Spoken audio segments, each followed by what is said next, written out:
pregnant wife in labor, a lone billionaire husband, attends to Mistress at a different hospital. Welcome everyone to a story of luxury, deceit, and a single moment that upends an entire life.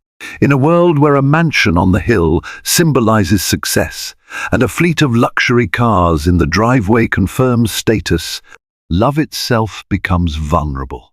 Within gilded walls, a pregnant wife awaits her triumphant husband, only to discover he is missing at the most critical hour. Tonight's tale ventures beyond the glitz and glamour, unmasking a painful betrayal that plays out in two separate hospitals. What happens when destiny knocks on a closed door with the force of new life, only to find no one home? In the exclusive neighborhood of Bel-Air, Los Angeles, a grand estate loomed behind a wrought-iron gate. This palatial home, owned by millionaire entrepreneur Winston Ashford, symbolized power and prosperity. With fountains in the courtyard, exotic cars under spotlights, and a personal chef ready to whip up gourmet dishes at any hour, every corner whispered opulence. Marble floors reflected dazzling chandeliers, and the walls were lined with priceless art. No expense was spared, from the lush gardens to the high-tech security system. Inside this fortress of wealth lived Seraphina Ashford, Winston's wife. A former fashion model who had retired from runways when she discovered she was pregnant, Seraphina was now in her 9th month. Her entire being radiated an anticipation that only an expectant mother could know. She filled the mansion with baby decorations, pastel-colored plushies, and a crib so ornate it looked more like a royal bassinet. She believed her life was perfect, a shining example of fairy tale love. For nearly a year, Winston had been preparing for this moment too, at least. That's what Seraphina believed.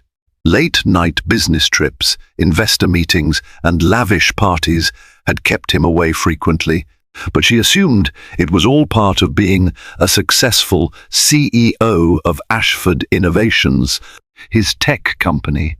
Cedars-Sinai Medical Center, one of the most famous hospitals in Los Angeles, was ready for the impending birth. Seraphina had painstakingly prepared her delivery plan, her hospital bag, and even the music she wanted playing during labor. Yet, beneath this veneer of marital bliss, anxiety coursed through Seraphina. As she neared her due date, she found Winston more distant. He would come home late, sometimes covered in an unplaceable scent. She blamed it on expensive colognes or the lingering perfumes at social gatherings, never considering there might be a more heartbreaking explanation. Seraphina tried to communicate her fears, but Winston brushed them off with gifts and sweet words. He would drape a diamond necklace around her neck, peck her cheek and whisper, "I'll make this up to you." After all, a sleek sports car or a weekend at the Ritz-Carlton was his idea of an apology. In her heart, Seraphina craved not the material luxuries, but Winston's presence. She wanted to share those precious moments of feeling the baby's kicks together. She wanted to see the glow in his eyes when he talked about their future child. That intangible connection, more valuable than any diamond, was slipping away, though she refused to believe it could vanish entirely. One evening, as Seraphina rested in bed, the house was unusually silent. Winston was supposed to be on a business trip in San Francisco, scouting new investors for his venture into AI technology. Sleep evaded her, and she wandered the halls, her bare feet against the cold marble. A twinge in her abdomen made her pause, a reminder that her body was preparing for labor. She tried calling Winston. The phone rang a few times before his automated voicemail greeted her. Something about the emptiness of that beep sent a shiver up her spine. She recalled an unsettling conversation with her personal assistant, Rita, who had discreetly warned her that Winston's schedule didn't always match what his secretary, Mark, reported. But Seraphina never pursued it, not wanting to appear paranoid. Tonight, though, the uncertainty was too strong to ignore. A swirl of anxiety took her to Winston's study, a room filled with shelves of thick books on business strategy and law. On his mahogany desk lay scattered papers, an ashtray with a single cigarette butt. She recognized the brand Winston's father once smoked, and an unassuming envelope. Her curiosity piqued. She tiptoed closer.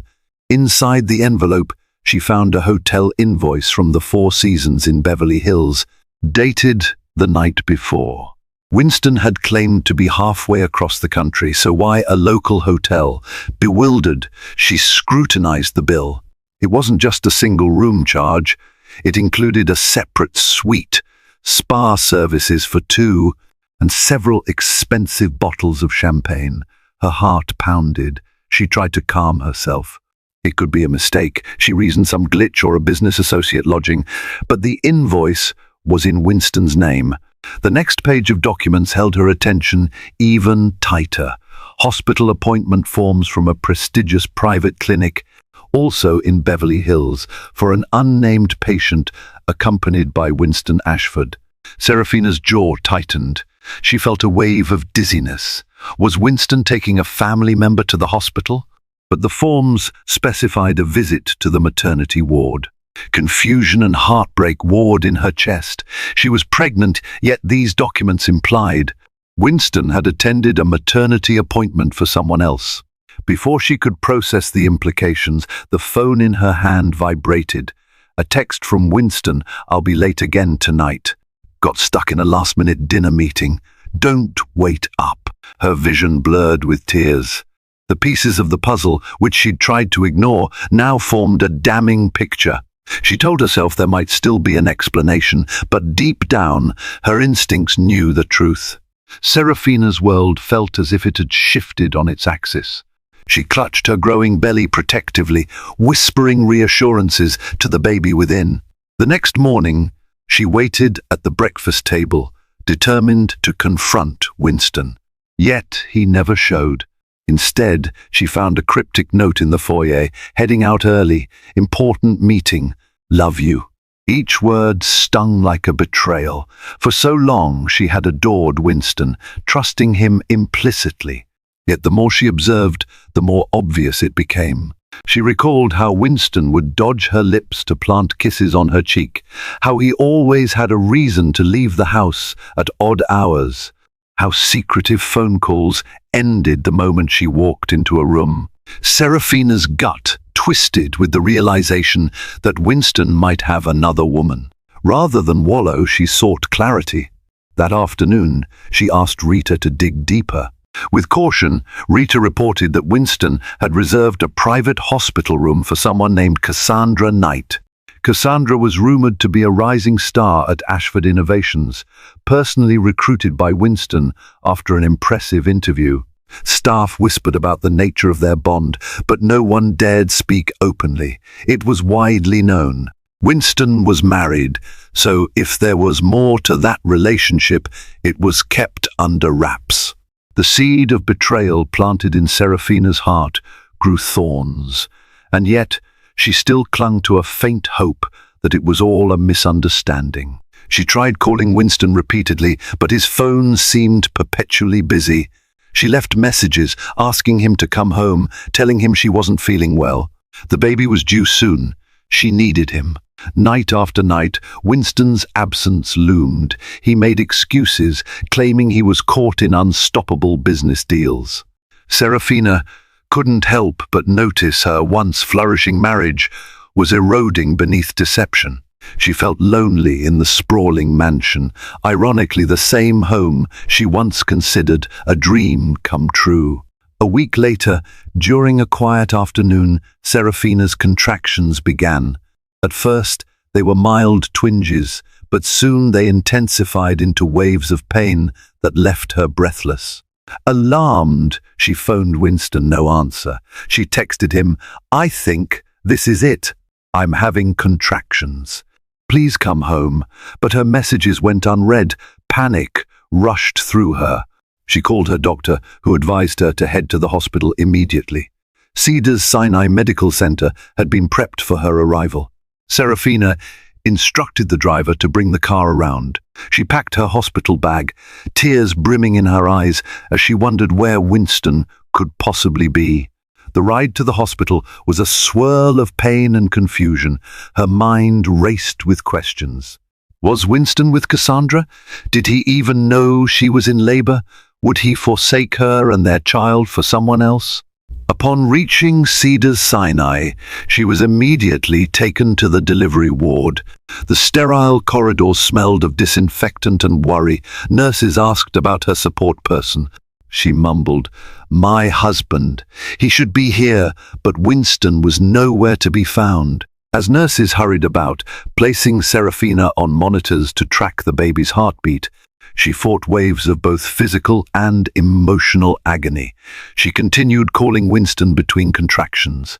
Each attempt led only to voicemail.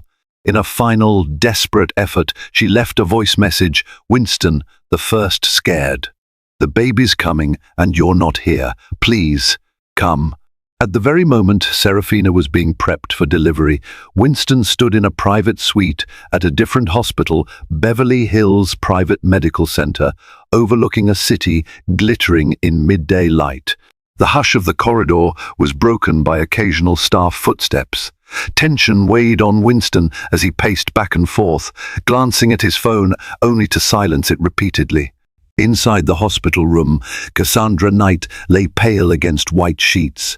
She too was pregnant and currently battling preterm complications. Winston's mind whirled with guilt and panic. He never intended to let things escalate to this point. He swore to himself that once Cassandra's condition stabilized, he would rush back to Cedars-Sinai for Seraphina's delivery if he even had time.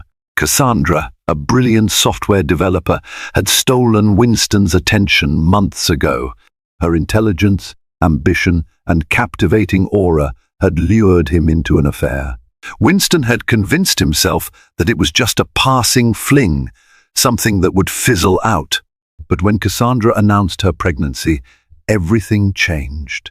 She demanded his presence, his attention, his loyalty. He rubbed his temples, ignoring the buzzing phone. This was not how he envisioned fatherhood. He assumed he could manage both situations, keep Seraphina oblivious, and also provide for Cassandra. Yet, fate had orchestrated a dramatic collision of timing. Seraphina's labor and Cassandra's medical emergency were happening simultaneously, forcing him to make a damning choice. Back at Cedars-Sinai, Seraphina's labor intensified. Gasping for breath between the contractions, tears of pain and heartbreak mixed. She clutched at the bed's railing, searching desperately for Winston's familiar face. Nurses offered encouraging words, but they weren't her husband. Her obstetrician, Dr. Varma, arrived with a concerned expression. "Seraphina," she began gently, "we need to proceed." "Are you sure your husband isn't coming?" Seraphina, her eyes flooded with hurt, whispered, "He promised me he'd be here, but I can't reach him." Panic welled inside her. She worried about the baby, worried about Winston, worried about the life they had built. Another contraction tore through her body, forcing a scream from her lips. The nurse helped her breathe through it, counting slowly as Seraphina pressed her head back into the pillow. The harsh reality sank in. Winston wasn't there. With each passing minute, the stress only mounted. She recalled the invoice, the second set of hospital forms. Was Winston with Cassandra right now? The betrayal ripped at her heart, even as her body tore with the effort to bring her child into the world. She felt heartbreak and life's miracle collide in the same moment, an incomprehensible blend of joy and despair. Meanwhile, Winston was in the middle of a crisis at Beverly Hills Private Medical Center. Cassandra's condition had suddenly deteriorated. Doctors scrambled to address complications that threatened her pregnancy. Winston couldn't simply walk out. He felt obligated to see her through this. He told himself that once Cassandra was stable, he'd head straight for Seraphina. But minutes turned into hours. Each time Winston glanced at his phone, he saw missed calls from Seraphina. Guilt gnawed at him. He was in love, or so he thought, with two different women carrying his children. The weight of that responsibility pinned him down like an anchor. Cassandra clung to him, tears streaking her cheeks, accusing him of betraying her if he left. "You said you'd be here for me," she cried out, panic contorting her face. "I can't do this alone." Winston couldn't deny he'd made that promise. Yet, in a twisting irony, he'd made the same vow to Seraphina, the wife he was abandoning. Winston's phone buzzed again. This time, the caller ID read Mark, his personal secretary. Sensing it might be urgent, he answered, stepping into the hallway. "Winston," Mark said, voice taut with concern. "I've received word that Mrs. Ashford is in labor right now at Cedars-Sinai. She's been trying to reach you for hours. The staff is worried. Should I send a driver to pick you up?" Winston felt dizzy. His heart hammered in his chest. "Yes, do it," he mumbled, glancing over his shoulder at Cassandra's door. How was he supposed to choose between them? At Cedars-Sinai, the moment had arrived. Seraphina's screams filled the sterile air. Nurses and doctors surrounded her, guiding her through every push. She sobbed in agony, not just physical, but the mental and emotional torment of being forsaken by the man she loved. The memory of Winston's bright smile on their wedding day flickered in her mind. She remembered the vow he'd spoken in front of family and friends. For better or for worse, in sickness and in health, I will stand by you. Where was he now? At the crucial moment of their child's birth. "Focus," Dr. Varma instructed. "We're nearly there."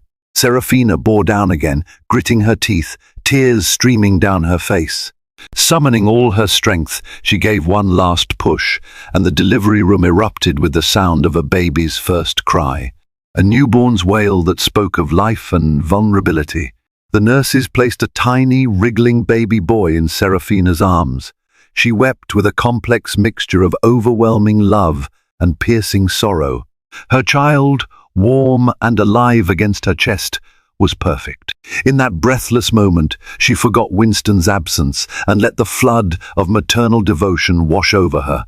But the heartbreak refused to stay away for long. As the medical team congratulated her, Seraphina's gaze flickered to the door, desperately hoping Winston would burst in at any second. He never came.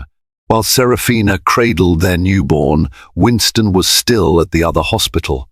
Cassandra's doctors had managed to stabilize her condition, but she remained under observation. Winston felt relief that one crisis had been averted, but now he was racing against time. As soon as he stepped into the hallway, the driver Mark sent was waiting, tension etched on his face. "Mr. Ashford, your wife, she's already delivered," the driver said quietly. "It's a boy." Winston's stomach lurched. He had missed the birth. The single, once-in-a-lifetime moment when his son entered the world had passed without him.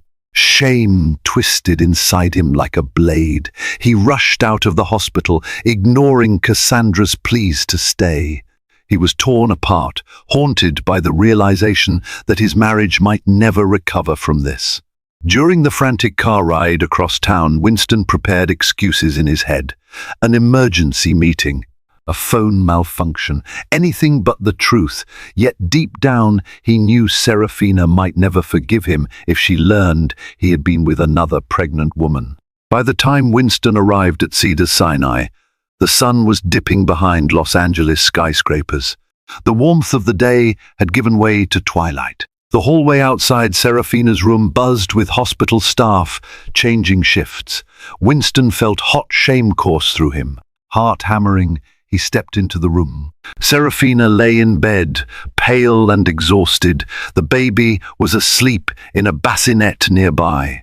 She turned her head slowly, her eyes filled with a heartbreak that cut Winston deeper than any words. For several moments, they simply stared at each other. The hum of medical equipment provided the only sound. "You missed it," she whispered, voice trembling. "Our son's first breath, his first cry."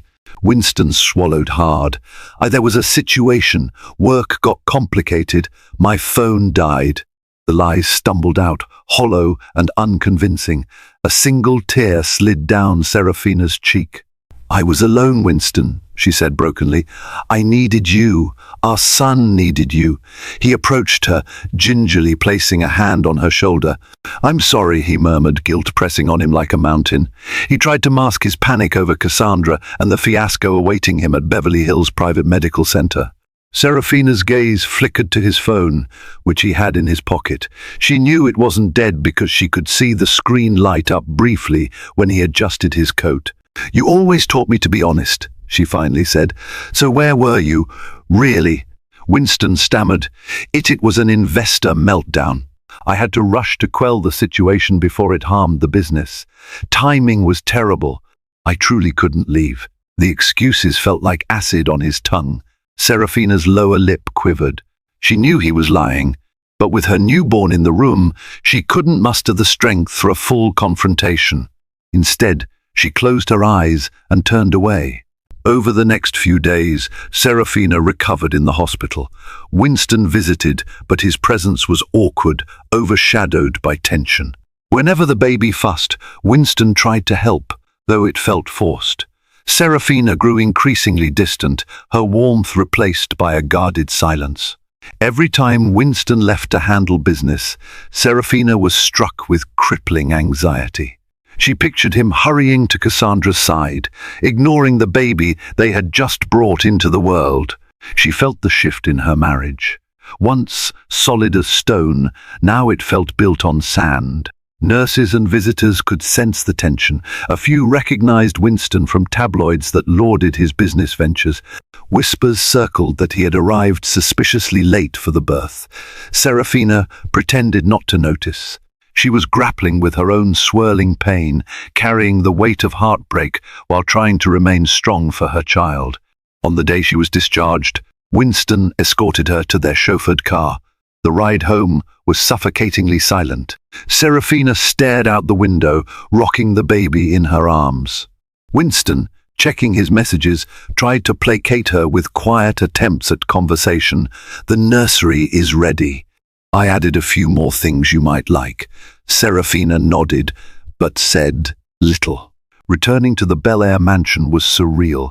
The staff had decorated the foyer with congratulatory banners, a testament to the baby's arrival.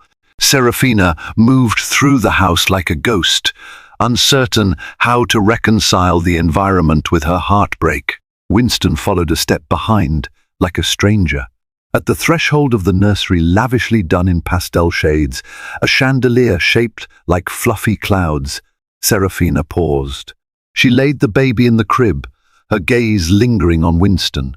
"Is this what you wanted?" she asked softly, her voice thick with tears she tried to hold back. "A family? A child?" Winston hesitated, feeling a stab of guilt. "I do want this," he muttered. I've been under immense pressure. You made me a promise," she continued, her tone trembling with quiet anger.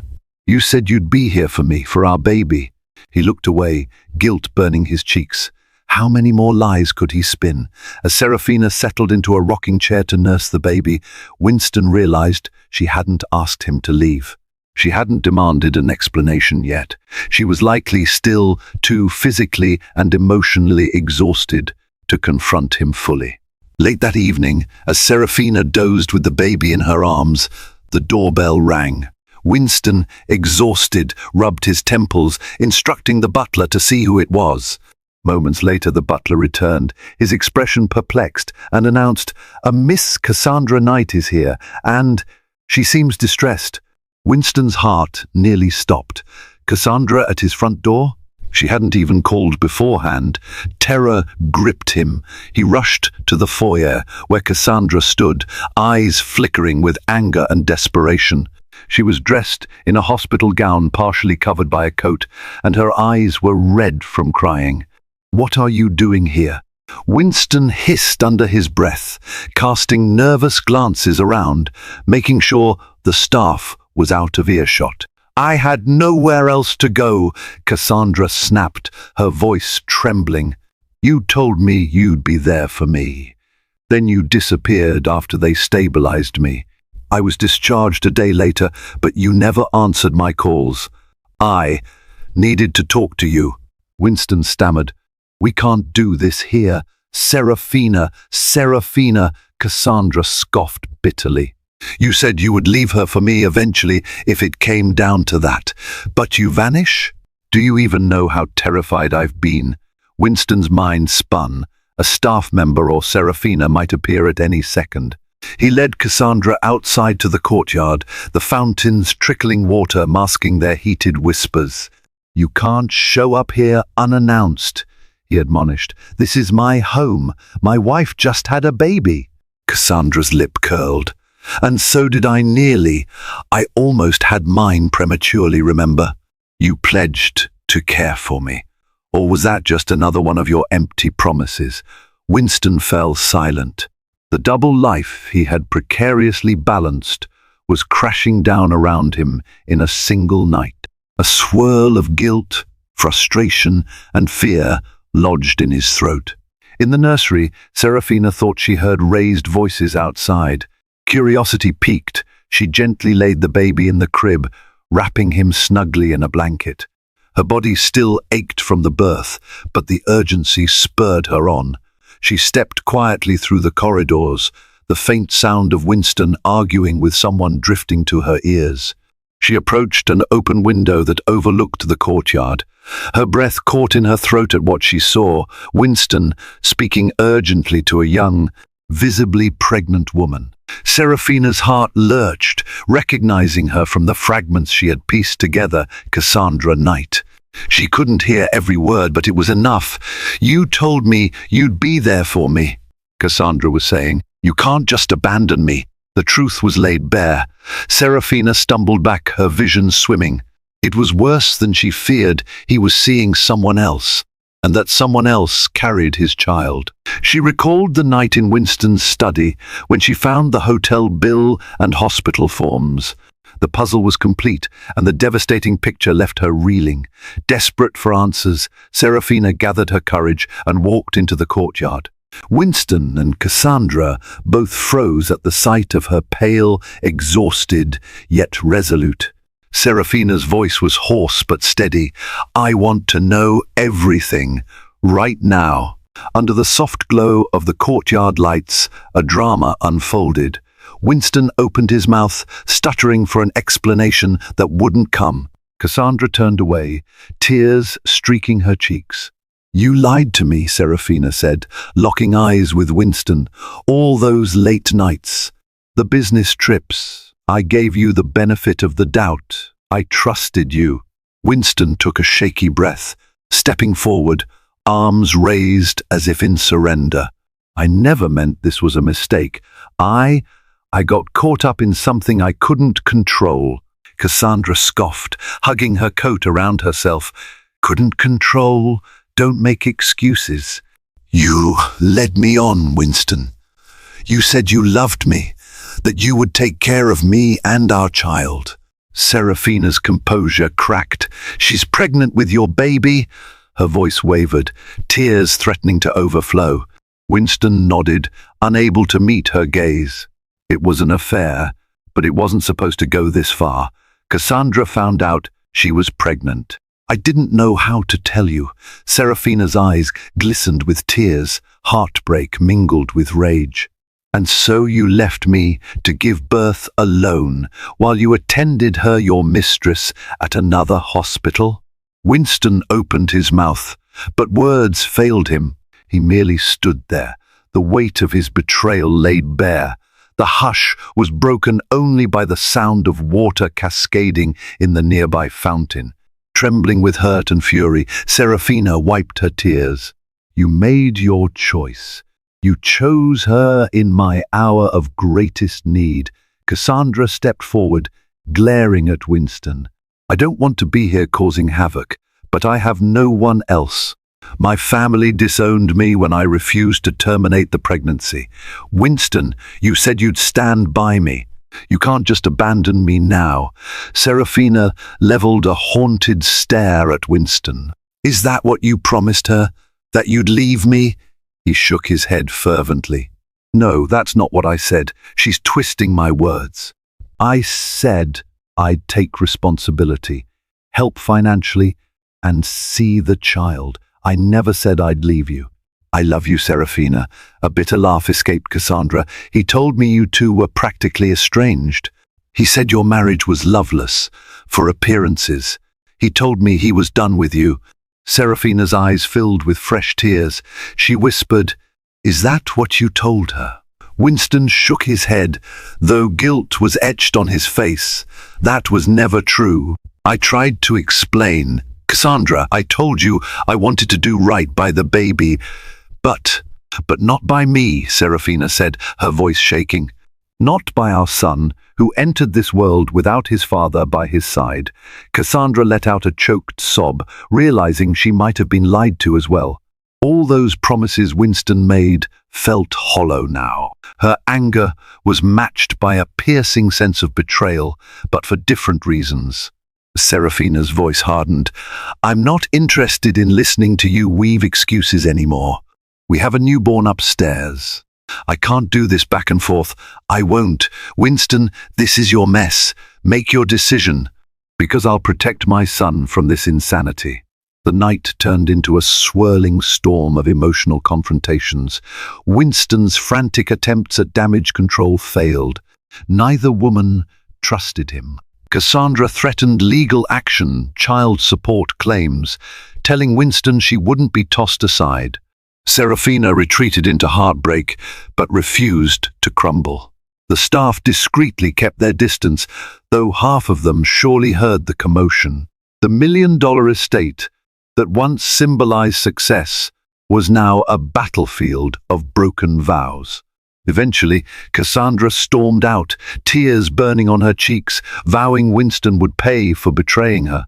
Seraphina refused to speak with Winston any further, locking herself in the nursery with their newborn. That night, Winston paced the grand halls alone, every echo of his footsteps reminding him of the loneliness he had created. In the following days, Seraphina instructed Winston to stay in a separate wing of the mansion.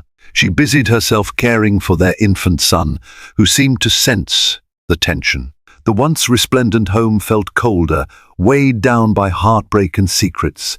Winston tried to atone with gifts again, more jewelry, bouquets of roses, a serenade from a hired musician.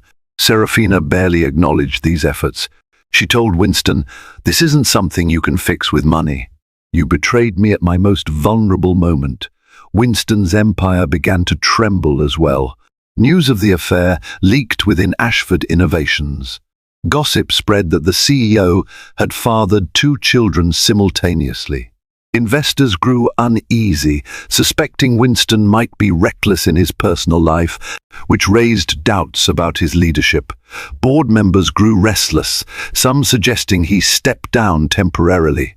Cassandra, too, wasn't staying silent. She considered legal representation, determined to secure her future and that of her unborn child. A swirling rumor suggested she might go to the tabloids. It wouldn't be difficult to ignite a media firestorm, millionaire tech CEOs, love child scandal. Despite her emotional devastation, Seraphina found solace in her newborn. Every time she fed him or lulled him to sleep, she felt a surge of unconditional love. She nicknamed him Leo for his fierce, bright spirit. Watching Leo yawn or grip her finger softened the edge of her anguish, but the knowledge of Winston's betrayal still loomed. Nightmares plagued her, replaying the moment she learned about Cassandra, the lonely delivery room, the horrifying realization that Winston was absent when she needed him most. She questioned everything, her self-worth, her judgment, even her ability to trust again. When Winston finally mustered the courage to speak to her, it was in hushed tones outside the nursery door. "Seraphina, please, I'm begging you, let me be part of our son's life. I'll do anything." She studied him, tears glistening in her eyes. "You are his father. He deserves a chance to know you. But I don't know if I can remain your wife. You let me suffer alone, you lied, and you broke every promise. Winston's face was etched with regret. "I'll make it right." "How?" she whispered. "What could possibly undo the pain of childbirth without my husband by my side? Of learning, in my weakest moment, that my husband was with another pregnant woman?" His head bowed. "Time.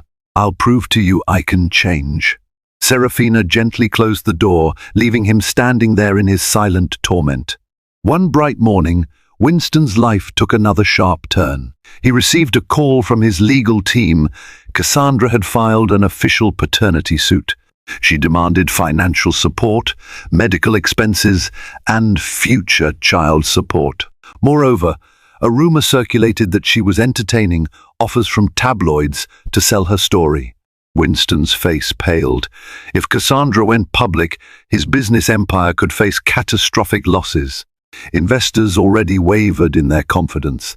A scandal like this could drive them to pull out. The board might force him to resign. In a panic, Winston convened an emergency meeting with his attorneys. He wanted to contain the damage, offering Cassandra a substantial settlement if she signed a non-disclosure agreement, NDA. Yet Cassandra was in no mood to be silenced cheaply. She felt used and discarded. That same day, Winston found Seraphina sitting in the mansion's library, a half-finished baby blanket on her lap. Though her eyes flickered with sadness, her posture was resolved. She handed him a small packet of papers. At first, he assumed they were something related to the business, but as he looked closer, his heart dropped. "Divorce?" he whispered, scanning the heading. "Petition for dissolution of marriage." Seraphina's voice quivered. "I can't do this anymore. The trust is gone. I won't raise Leo with parents who despise each other." "I want out, Winston." His hands trembled. "Seraphina, no. I love you." She closed her eyes, tears slipping down her cheeks. "You had a funny way of showing it.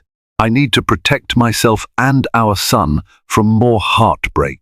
Facing simultaneous catastrophes, Cassandra's paternity suit and Seraphina's divorce filing, Winston tried to negotiate. He approached Seraphina in the nursery, where she was rocking Leo. "We don't have to end this in court," he pleaded. "Let's try therapy, counseling, anything." Seraphina gazed at her son's innocent face. She spoke quietly. "I owe it to Leo to ensure his father isn't an emotional train wreck. But I also owe it to myself not to live a lie. If you want therapy, we can try for the sake of co-parenting. But I can't promise you a reconciliation." Clutching onto that slender thread of hope, Winston organized sessions with a prominent marriage counselor. In parallel, he offered Cassandra a hefty monthly allowance to care for her child, on the condition that she keep the affair out of the public eye. She tentatively agreed, but tension crackled. Winston juggled therapy sessions with Seraphina, where he bared the twisted path that led him to Cassandra, and hush-money negotiations with Cassandra. Each day he seemed to age rapidly under the weight of his choices. The lavish life he once flaunted now felt like a cage of self-inflicted torment. In the midst of Winston's frantic damage control, one of his largest investors, Aidan Roswell, announced his withdrawal from Ashford Innovations. The official reason was irreconcilable differences in business strategy, but insiders whispered that Aidan disapproved of Winston's personal scandals tarnishing the company's image. The blow was huge. Aidan had funded key research projects and expansions. Losing him would be crippling. If other investors followed suit, Winston's net worth could plummet. Once lauded as a visionary millionaire, Winston now faced the possibility of financial ruin. Rumors circulated that the board of Ashford Innovations might hold an emergency vote to remove Winston as CEO. Staff morale dipped, stock prices wavered, and Winston found himself spending more time on crisis management than on actual innovation. He discovered, in the harshest way possible, that the empire he built could crumble just as swiftly as it rose. Karma, it seemed, was demanding a heavy toll. Cassandra found herself ostracized in professional circles. Colleagues gossiped about her affair with the boss, and her opportunities in the tech industry shriveled. Even though Winston had promised to support her financially, her reputation took a beating. As her pregnancy progressed, Cassandra recognized that Winston's money might not buy her happiness or security. She resented him for leading her into this predicament, yet she felt a pang of guilt for Seraphina, another woman's life she had unwittingly helped ruin. One afternoon, while Winston was in a meeting with the Ashford Innovations board, Cassandra showed up unannounced at the Bel Air mansion. She was greeted by Rita, the assistant, who hesitantly invited her into the sitting room. Seraphina, after some hesitation, agreed to speak with her. In that tense conversation, Cassandra confessed her confusion, her regrets, how Winston had promised her the moon, only to vanish when complications arose. She admitted she was lost, with no real support system. "I'm not asking for your sympathy," she said, tears in her eyes, "but I want you to know the full truth." Winston painted this picture of a cold, loveless marriage. "I never intended to hurt you." Seraphina felt a surge of conflicting emotions. She saw a vulnerable side of Cassandra and realized they both had been deceived, albeit in different ways. She still harbored anger. Cassandra was, after all, the mistress. But she also recognized Winston as the root of the betrayal. Before Cassandra left, Seraphina said softly, "I appreciate your honesty, but I can't forgive you right now. I have to focus on my son and myself." Cassandra nodded, voice trembling. "I understand. I just needed to tell you I'm sorry, and that Winston lied to both of us." Seraphina and Winston started attending counseling sessions in a plush office in Beverly Hills. Dr. Fleming, a renowned therapist, guided them through painful admissions. Winston disclosed the sense of power he felt when Cassandra showed him admiration. It fed his ego, especially when tensions rose at work. But he also confessed how it spiraled into a fiasco he hadn't anticipated. Seraphina shared her feelings of abandonment, the deep betrayal of discovering Winston's affair. At the moment she needed him most. She relayed the sleepless nights, the loneliness, the heartbreak of delivering her baby in Winston's absence. During these sessions, Winston faced the depth of the damage he inflicted. He realized that no matter the outcome, divorce or tenuous reconciliation, he had irreparably changed Seraphina's perception of him. And, in turn, he had carved an emptiness in himself that success or money couldn't fill. Outside therapy, he spent hours with baby Leo, trying to create the bond he missed at birth. But the more time he spent with Leo, the sharper the guilt became for not witnessing his son's first moment of life.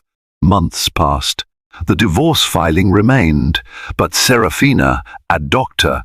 Fleming's urging, put negotiations on pause to see if Winston could truly change. She noticed subtle shifts. Winston was more attentive, more present, and less boastful about his wealth. He seemed to realize that the empire he had built was flimsy, without genuine love and integrity.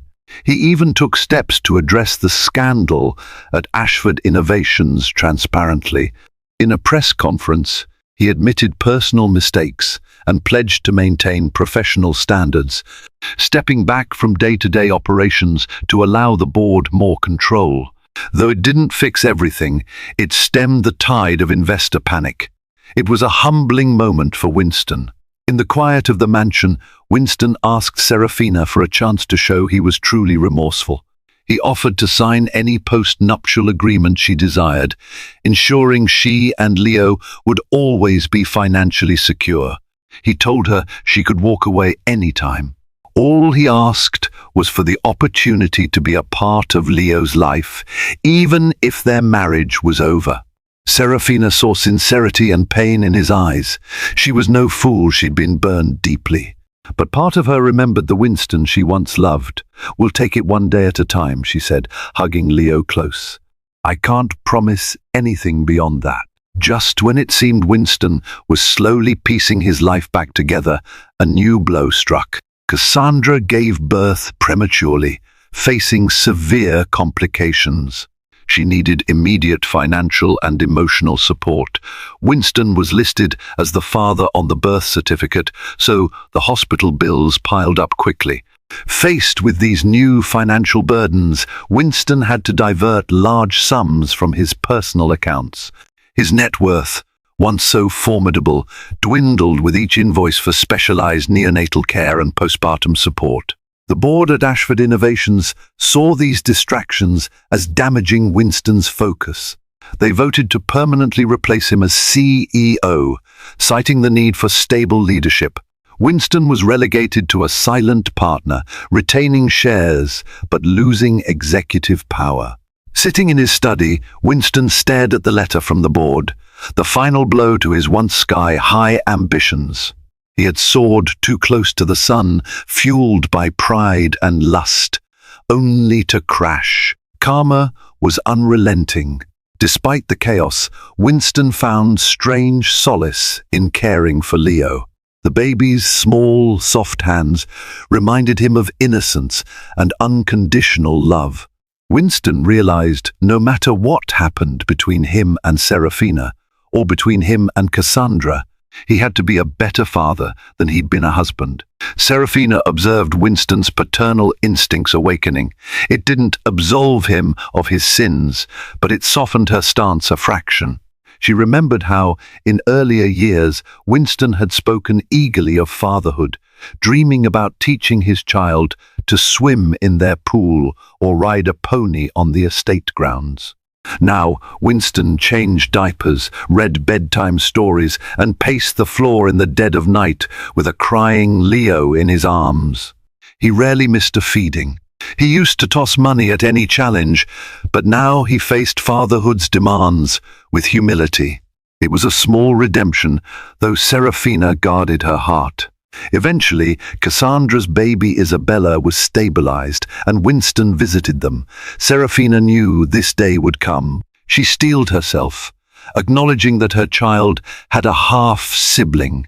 The two families were forever connected by Winston's betrayal. At the hospital's neonatal ward, Winston met Isabella for the first time. The tiny infant was hooked up to monitors, her tiny chest rising and falling in a fragile rhythm. Cassandra, weary and gaunt, clutched a stuffed teddy bear. She offered a resigned nod as Winston approached. He softly touched Isabella's hand, tears filling his eyes. "I'm sorry," he whispered, directed at Cassandra and at fate itself. He realized he had a responsibility to this child too, an innocent life caught in a web of deceit. Cassandra, though still hurt, let Winston hold the baby.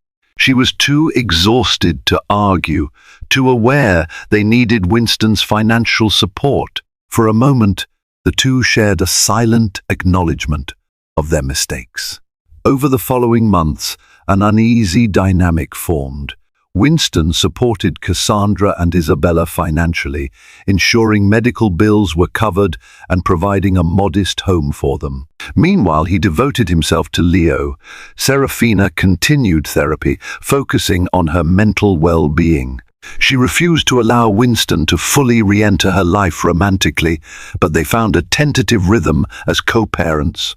Sometimes Winston wondered if he was living in a prison of his own making. He had 2 children by 2 different women, neither of whom trusted him. His name was tarnished in the corporate world. His fortune, though still significant, was a shadow of what it once was. Public sympathy was scarce after all. It was his actions that led to this fiasco. In the quiet hours, Winston grappled with regret.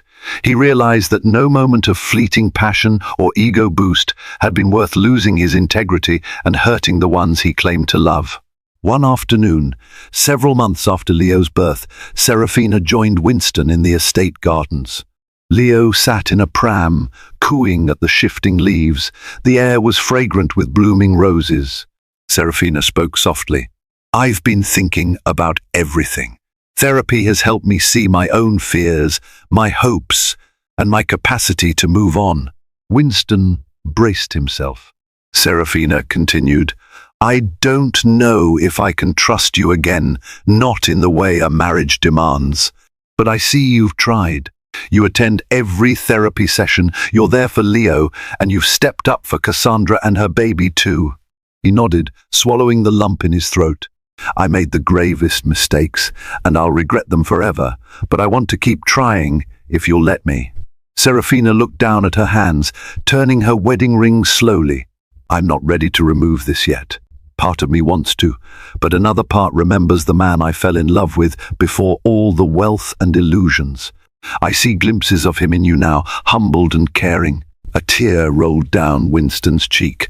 "I'm that man, or at least I'm trying to be him again." Seraphina gave a small, sad smile. "That's why I'm considering giving our marriage a trial period, strict conditions, therapy, honesty, complete transparency. If it doesn't work, the divorce goes through. No arguments, no manipulations." Winston exhaled, relief mingling with apprehension. "I accept." With a formal post-nuptial agreement signed and new rules in place, Winston and Seraphina attempted to rebuild their relationship. He moved back into the master suite, albeit sleeping on a separate couch for the time being. They resumed simple routines, shared dinners, family outings with Leo, even late-night talks. The tension remained, but there was a spark of something else hope. Cassandra's situation also stabilized. She and Winston arranged a structured co-parenting schedule for Isabella. Cassandra, determined to rebuild her career, began freelancing as a developer. While resentment lingered, she also recognized Winston's genuine effort. The legal battle subsided, replaced by a cautious peace, yet the public eye remained watchful. Tabloids occasionally ran stories on Winston's downfall and rumored attempts at a comeback. Business media outlets asked if Winston Ashford would ever regain his seat as a tech titan. He, however, cared little for that now. He had realized that family, trust, and respect meant more than any mansion or corporate title. The regret he carried was a daily reminder of who he'd been and who he needed to be. Seraphina never forgot the sting of going into labor alone. She bore that memory like a scar. But in therapy, she learned to channel her anger into healthier boundaries, ensuring Winston knew that any step outside the lines would end their marriage for good. He, on the other hand, found a measure of humility that softened his once unbridled ambition. Their journey was far from easy. Some days, Seraphina's triggers would flare. Maybe she'd see Winston's phone buzz at odd hours, or hear news about Cassandra. On those days, the tension in the house was palpable. Other times, Winston lost patience with the constant suspicion, wanting to prove he had changed. Trust, once shattered, isn't easily reconstructed.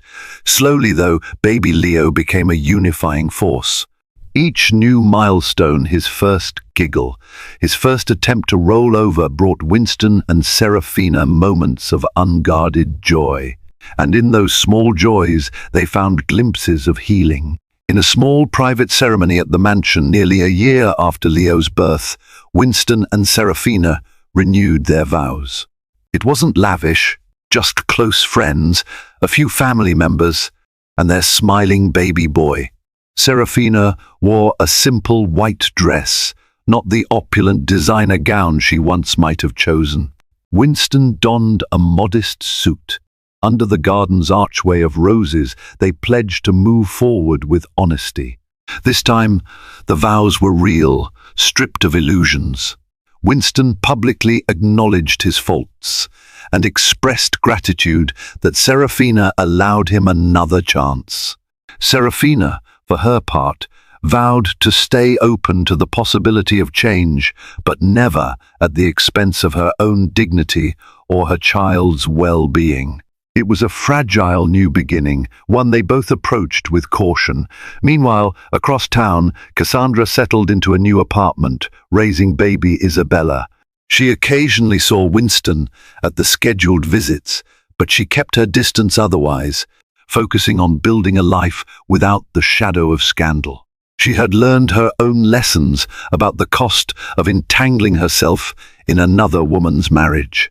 Even though Winston and Seraphina found a path to reconciliation, the memory of that fateful night when Seraphina was alone in labor and Winston attended to his mistress at a different hospital would forever be a dark cloud in their history.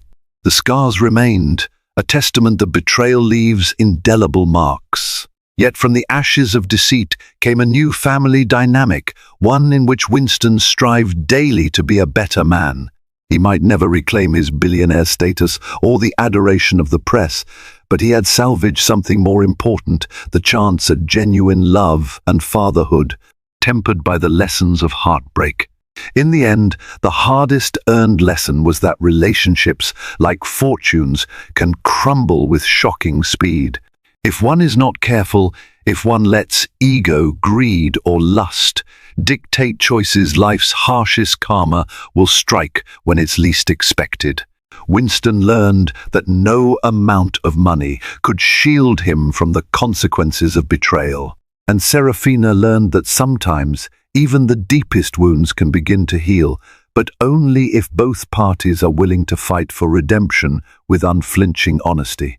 This story unveils the high price of deception, how a single moment of weakness can shape destinies. Seraphina and Winston stand as cautionary figures, reminding us that trust requires more than spoken vows. It demands accountability, empathy, and an unwavering commitment to honor what we hold dear. Even in the darkest moments, like facing labor alone or watching your empire collapse, life can still offer second chances if hearts remain open to genuine change. Yet, no one emerges unscathed. Scars persist, serving as constant reminders of past failings and the need to be better. If this tale gripped you with its heartbreak, revelations, and ultimate hints of redemption, don't let the journey end here. Hit the like button to share your thoughts, subscribe for more eye-opening stories, and spread the lesson that love, at its core, can heal even the most profound betrayals if we're willing to face our karma head-on.